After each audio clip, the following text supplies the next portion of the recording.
And we had to ask ourselves, why did we do what we did? Why have we chosen to become emergency responders?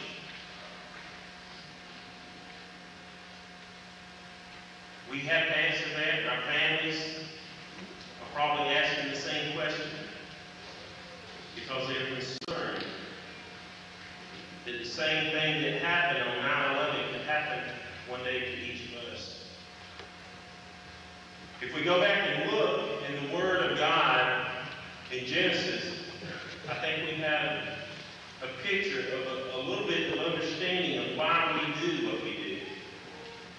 In the first chapter of Genesis, the Word of God tells us that God created us in His image.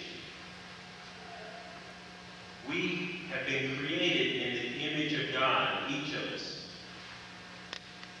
And if we look at Him and start to study His nature, we can see that He is the ultimate emergency responder.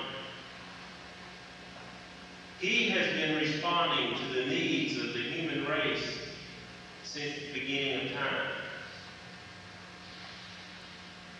He has been responding often, even before we realize we need the help.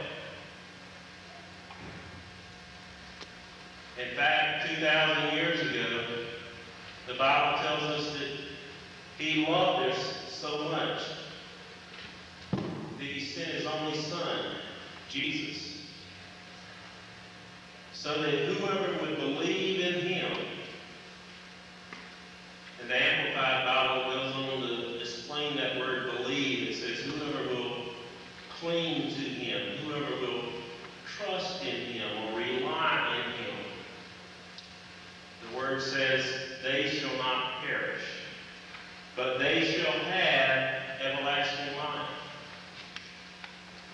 God, in the person of Jesus, responded to each of us 2,000 years ago. Not only did He respond to show us the way, to guide us, direct us, to deliver us from danger, but when He responded, He gave everything. As our fellow emergency responders gave on 9/11. His ultimate purpose was coming to die for you and me.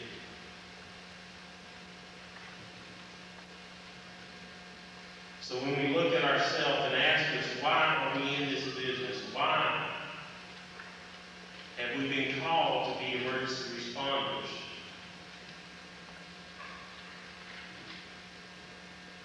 We can answer that by realizing that we were created in His image. The image of the ultimate emergency responder. And as we respond to the needs of others, perhaps that is when we are most like Him. And it's His image